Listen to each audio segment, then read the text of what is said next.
Assalamualaikum warahmatullahi wabarakatuh. Perkenalkan, nama saya Siti Nur Hafifah, Stambuk F55518192. Baiklah, di sini saya akan menjelaskan materi mengenai sejarah firewall. Network firewall pertama kali muncul pada era 1980-an, yaitu berupa perangkat router yang dipakai untuk memisahkan suatu network menjadi jaringan lokal alias LAN yang lebih kecil. Penggunaan firewall untuk keperluan security pertama kali digunakan pada awal dekade 1990-an.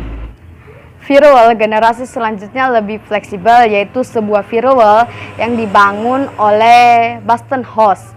Boston Host adalah sistem atau bagian yang dianggap temperatur kuat dalam sistem keamanan jaringan oleh administrator. Baiklah, cukup sampai di sini materi mengenai sejarah firewall.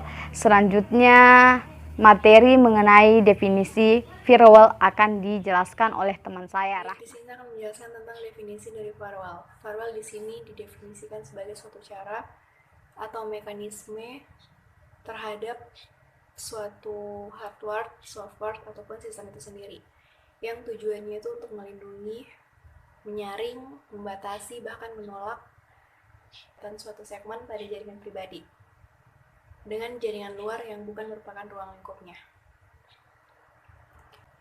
Misalnya untuk memisahkan garasi dari rumah atau kan suatu apartemen dan apartemen lainnya. Dalam hal ini, firewall juga merupakan ibaratnya sebagai penahan terhadap api yang dimaksudkan untuk memperlambat penyebaran api tersebut sebelum pemadam kebakaran datang. Contoh lainnya juga pada kendaraan bermotor, di mana firewall di sini memisahkan antara ruang penumpang dan kompartemen. Oke, baiklah, di sini saya akan menjelaskan mengenai tujuan dari penggunaan firewall yang terdiri dari 4, di mana yang pertama yaitu firewall biasanya digunakan untuk mencegah atau mengendalikan aliran data tertentu. Artinya setiap paket yang masuk atau keluar diperiksa apakah sudah cocok atau tidaknya dengan keamanan yang telah didefinisikan dalam penggunaan firewall. Tujuan yang kedua yaitu untuk melindungi dengan menyaring, membatasi, atau bahkan menolak semua hubungan atau kegiatan suatu segmen pada jaringan pribadi dengan jaringan luar yang bukan merupakan ruang lingkupnya. Tujuan yang ketiga yaitu penggunaan spyware yang dapat mencegah terjadinya Trojan horses, virus, phishing, atau spyware atau memasuki sistem yang dituju untuk mencegah hubungan dari luar, kecuali yang diperuntukkan untuk komputer atau port tertentu, seperti gambar yang di atas sini. Dan yang terakhir atau yang keempat yaitu firewall akan mengedit serta memilter trafik yang melintasi perbatasan antara jaringan dalam maupun jaringan luar. Baiklah, itulah tadi penjelasan mengenai tujuan firewall. Dan sekarang teman saya akan menjelaskan mengenai teknik-teknik. Ya, terima kasih atas kesempatan ini diberikan kepada saya. Di sini saya akan menjelaskan tentang tipe-tipe firewall. Ada berapa tipe firewall yang ada? Ada 4 jenis firewall, atau lebih tepatnya 3 jenis ditambah dengan 1 tipe hybrid atau campuran. Yang pertama itu paket filtering router. Firewall jenis ini memfilter paket data berdasarkan alamat dan pilihan yang sudah ditentukan terhadap paket tersebut. Ia bekerja dalam level internet protokol dan membuat keputusan mengenai tindakan selanjutnya berdasarkan kondisi dari paket tersebut. Firewall jenis ini dibagi lagi menjadi 3 subtipe. Yang pertama ada static filtering, di mana jenis filter yang diimplementasikan kepada kebanyakan router, di mana modifikasi terhadap aturan-aturan filter harus dikeluarkan secara manual. Yang kedua ada dynamic filtering. Apabila proses-proses tertentu di sisi luar jaringan dapat merubah aturan filer secara dinamis berdasarkan event-event tertentu yang diobservasi oleh router. Dan yang ketiga ada stateful injection, yang merupakan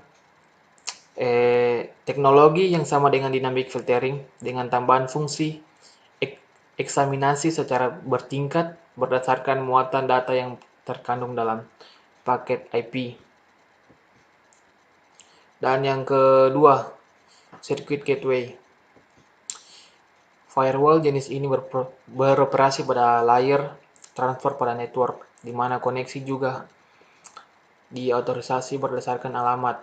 Sebagaimana halnya paket filtering, circuit gateway tidak dapat memonitor trafik data yang mengalir antara satu network dengan network lainnya, tetapi yang mencegah koneksi langsung antar network. Cara kerjanya adalah gateway akan mengatur kedua hubungan TCP tersebut antara satu antara dirinya dengan TCP pada pengguna lokal, serta satu lagi antara dirinya dengan TCP pengguna luar. Saat dua buah hubungan terlaksana, gateway akan menyalurkan TCP segmen dari satu hubungan ke lainnya tanpa memeriksa isinya. Fungsi pengamanannya terletak pada penentuan hubungan mana yang diizinkan pengguna tipe ini, biasanya dikarenakan administrator terpercaya dengan pengguna internal yang bisa kita perhatikan pada gambar berikut. Dan yang ketiga ada application gateway. Firewall tipe ini juga disebut sebagai firewall berbasis proxy. Ia beroperasi di level aplikasi dan dapat mempelajari informasi pada level data aplikasi. Filterisasi yang dilakukan berdasarkan data aplikasi seperti perintah FTP dan URL yang diakses lewat HTTP, dan dapat dikatakan bahwa firewall jenis ini memecah model client server. Kelebihannya adalah relatif lebih mudah daripada tipe packet filtering router untuk memeriksa dan mendata semua aliran data yang masuk pada level aplikasi. Kekurangannya adalah pemrosesan tambahan sambungan koneksi antara pemakai dan gateway, di mana gateway akan memeriksa dan meneruskan semua arus dari dua arah. Bisa kita perhatikan pada gambar berikut. Dan yang keempat ada hybrid firewall. Firewall jenis ini menggunakan elemen-elemen dari satu atau lebih tipe firewall. Hybrid firewall sebenarnya bukan sesuatu yang baru. Firewall komersial 12 yang pertama ada DSeal, adalah firewall berjenis hybrid dengan penggunaan proxy pada sebuah bastion host dan paket filtering pada gateway. Sistem hybrid seringkali digunakan untuk menambahkan layanan baru secara cepat pada sistem firewall yang sudah tersedia. Ya, sekian dari presentasi dari tipe-tipe firewall. Lebih dan kurangnya mohon dimaafkan. Terima kasih. Saya akan membahas tentang materi teknik firewall. Di sini teknik firewall terbagi menjadi 3, yaitu direction control, yang artinya kendali terhadap arah. Penjelasannya berdasarkan arah dari berbagai permintaan terhadap layanan yang akan dikenali dan diizinkan melalui firewall.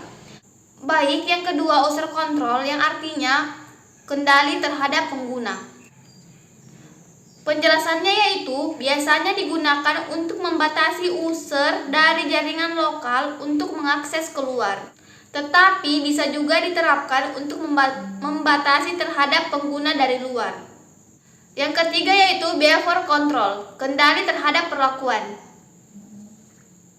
Penjelasannya yaitu berdasarkan seberapa banyak layanan itu telah digunakan. Misal, firewall dapat menfilter email untuk menanggulangi dan mencegah spam. Baik, itu saja materi dari teknik firewall. Terima kasih.